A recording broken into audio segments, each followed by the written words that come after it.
కన్యవారికి గనక చూసుకున్నట్లయితే మీకు లాభస్థానంలో గురువు, శుక్రుడు, బుధుడు కలిసి ఉన్నారు.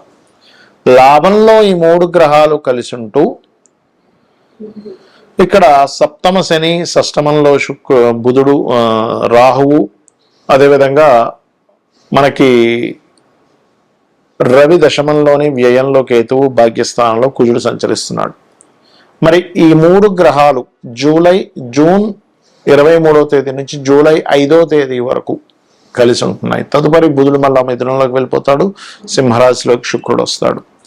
ఈ గ్రహాల యొక్క కలయిక మూలంగా మీకు కలిగేటువంటి ఫలితాలు ఏమిటి, ఏ దేవతారాధన చేయాలి, ఎటువంటి విషయాల పట్ల బాగుంటుంది అనేటువంటి అంశాలు చెప్తుంది. నేనైనప్పటికీ చెప్పిస్తుంది సాక్షాత్ లలిత అమ్మవారిగా భావిస్తూ ఆ లలితాంబిక అమ్మవారి యొక్క అనుగ్రహం మీకు పరిపూర్ణంగా కలగాలన్న స్ఫూర్తి కోరుకుంటూ, ఇక్కడ ఎప్పుడైతే లాభభావంలో ఈ గ్రహాలు ఉన్నాయో, లాభంలో ఉండేటువంటి గ్రహాల యొక్క స్థితి ఎటువంటి ఫలితాలను ఇస్తుంది అని చెప్పి చూసుకున్నట్లయితే, గురువు, శుక్రుడు, బుధుడు కన్యా లగ్నానికి పూర్వజన్మ కర్మస్థానంలో కూర్చున్నాయి వచ్చేవి. కాబట్టి మనం ఎప్పుడైనా చూడండి, మహాదశలు మారుతుంటాయి, అంతర్దశలు మారుతుంటాయి. ఒక్కోసారి బాగా నష్టపోతుంటాం, ఒక్కోసారి లాభం వస్తూ ఉంటుంది. దీనికి కారణం ఏమిటంటే పూర్వజన్మల్లో మనం చేసుకున్నటువంటి కొన్ని మంచి కర్మలు యాక్టివ్ అవుతూ ఉంటాయి.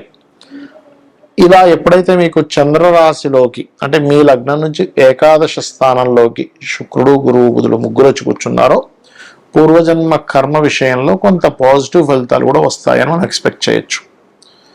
వ్యాపార అభివృద్ధి ఉంటుంది. వివాహ సంబంధించిన విషయంలో స్లో అవుతుంది, లేట్ అవుతుంది, అవతల వాళ్ళు ఏం చెప్పట్లేదు అనుకునేటువంటి విషయాల్లో కాస్త ఆ యొక్క అంశాలు కూడా కొంతవరకు మీకు అనుకూలిస్తాయి చెప్పాలంటే. అలాగే తండ్రి గారి ఆరోగ్య విషయంలోని తండ్రులతోని, గురువులతోని అనవసరమైన ఘర్షణలు ఉంటాయి, అది కొంచెం చూసుకోండి.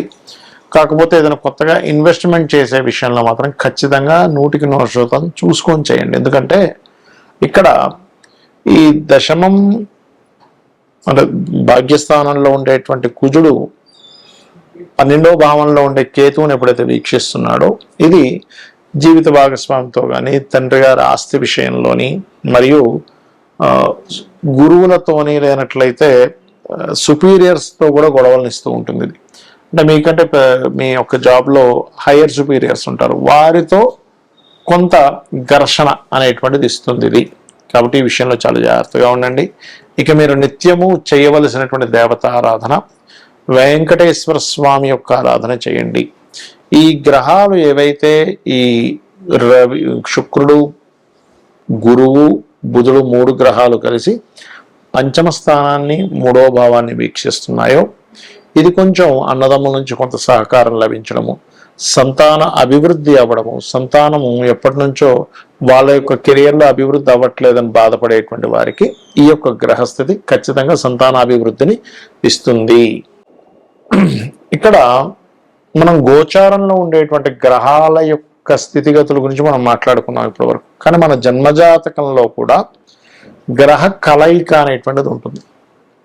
అవి ఎన్ని రకాలుగా ఉంటుంది అంటే, మనకి ఒక గ్రహం ఒక రాశిలో ఉన్నప్పుడు రాశినాథుడిని, గ్రహాన్ని కూడా చూసుకోవాలంటే ఈ రాశి నాథుడు, ఈ గ్రహం, ఈ రెండు కలిపినటువంటి ఒక యోగం ఏర్పడింది. ఆ గ్రహం మరలా ఒక నక్షత్రంలో ఉంటుంది, ఆ రాశిలో ఉంటుంది. ఆ 3 కలిపిన ఒక యోగం.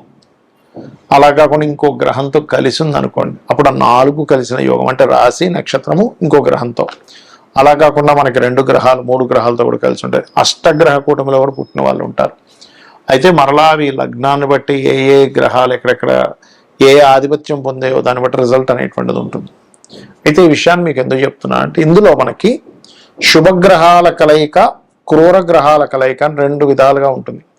అందులో సహజ శుభగ్రహాలు కలయిక, మీ లగ్నానికి యోగకారకుల యొక్క కలయిక అని ఉంటుంది. మరలా అంటే ఇప్పుడు 2 వ్యక్తులు కలిశారు, ఆ 2 వ్యక్తులు బాగా క్రైమ్ చేసే పీపుల్ అనుకోండి, ఇంకో కొత్త క్రైమ్ చేయడానికి ఎక్కువ ఆస్కారం ఉంటుంది. 2 వ్యక్తులు మంచి సంఘ సంస్కర్తలు, మంచి చేయాలనే బుద్ధి కలిగిన వాళ్ళిద్దరూ కలిస్తే ఒక మంచి చేయాలనే బుద్ధి ఆలోచన వస్తుంది. అలా కాకుండా ఒక మంచివాడు, ఒక క్రిమినల్ కలిస్తే ఏమవుతుందంటే ఈ క్రిమినల్ యొక్క ఆలోచనలని మంచివాడికి కొంత అంటే ఛాన్సెస్ ఉంటాయి. ఈ మంచి ఆలోచనతో ఉన్నటువంటి వ్యక్తి యొక్క స్వభావం కొంత క్రిమినల్కి ఆలోచింపచేసేలాగా ఉంటుంది. అలాగే గ్రహాలు కూడా ఏంటంటే మీకు ముఖ్యంగా ఈ క్రూర గ్రహాలు అంటాం. అంటే ఏమిటి అవి? రాహువు, రవి, కుజుడు, కేతువు నీచంలో ఉండేటువంటి గ్రహాలు. ఈ గ్రహాలు ఎప్పుడైనా సరే మీ జన్మజాతకంలో మీకు 3వ భావంలోని, 6వ భావంలోని, దశమ భావంలో ఉంటే చాలా మంచిది. లాభభావంలో కూడా చాలా మంచిది. అంటే ఇక్కడ నేను మీకు ఈ విషయాన్ని ఎందుకు షేర్ చేస్తున్నానంటే ఈ గ్రహాల యొక్క కలయిక కొన్ని స్థానాల్లో మంచి ఫలితాలు ఇస్తుంది. అదేవిధంగా శుభగ్రహాలు అంటే గురువు, శుక్రుడు, బుధుడు,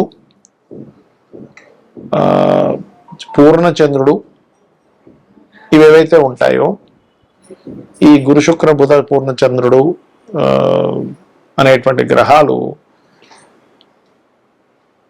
లగ్నంలో కానీ, అంటే లగ్నంలో ఉంటే స్వభావం, చక్కటి స్వభావాన్ని, ధనభావంలో ఉంటే ధనానికి ఎక్కడ ఇబ్బంది లేకుండా కలిగించడము, మరియు అదేవిధంగా మీకు చతుర్థంలో ఉంటే మంచి గృహయోగాన్ని, పంచమంలో ఉంటే మంచి విద్యాయోగాన్ని, మరియు చతుర్థంలో ఉంటే విద్యాయోగము, గృహయోగము, పంచమంలో ఉంటే సంతాన యోగాన్ని, మంత్రయోగాన్ని ఇస్తూ, సప్తమంలో ఉంటే మంచి జీవిత భాగస్వామిని, మరియు అష్టమంలో ఉంటే తాతగారు ఆస్తి సంబంధించిన విషయాల్లో అనుకూలత, 9లో ఉంటే మంచి గురువుని ఇలా ఇస్తూ ఉంటుంది. 12లో ఉంటే మంచి జీవిత భాగస్వామి, మంచి తండ్రి నుంచి ఆస్తి రావడం ఇలా ఇస్తూ ఉంటుంది. అయితే ఇక్కడ మనం అర్థం చేసుకోవాల్సింది ఆ గ్రహాలు నీచంలో, ఉచ్చంలో కూడా ఉంటాయి. ఒక్కోసారి శుభగ్రహమైనా కూడా అది మనం చూసుకోవాలి. ఇక ఈ యొక్క గ్రహాలు రివర్స్లో ఉన్నాయనుకోండి, అదే ఉదాహరణకి పాపగ్రహాలు శుభస్థానాల్లో ఉన్నాయి, 2లో ఉన్నాయి, గొడవలు కుటుంబ సభ్యులతో, 4లో ఉంది ఏదైనా ప్రాపర్టీ తీసుకుంటే గొడవ, 5లో ఉండి సంతానంతో, ఫ్రెండ్స్తోనే, ప్రేమించిన వారితో గొడవలు, 12లో ఉన్నాయి అనవసరమైన వ్యసనాలు. ఇలా ఒక్కొక్క గ్రహం యొక్క ఫలితము పలానా రాసుల్లో ఉన్నప్పుడు, పలానా భావాల్లో ఉన్నప్పుడు మారిపోతూ ఉంటుంది. అలాంటప్పుడు ఏమి టెన్షన్ పడకుండా ఒకటే గుర్తుపెట్టుకోవాలి, ఏ గ్రహాలు అయితే మీకు ఉండి ఆ మహాదశలు నడుస్తున్నాయో, ఇక్కడ మరొక కీలకమైనటువంటి అంశం ఏమిటంటే ఆ గ్రహ కలయికి సంబంధించిన మహాదశలు, అంతర్దశలు రావాలి. రాకుండా ఏమీ ఎప్పుడు ఇబ్బంది పెట్టదు. అంటే మనకు ఆ కర్మ రాదనమాట. ఇక్కడ గ్రహం ఇబ్బంది పెట్టడం కాదు, మనకు ఆ కర్మ ఆ రూపంలో మంచి కానీ చెడు కానీ వస్తుందని అర్థం.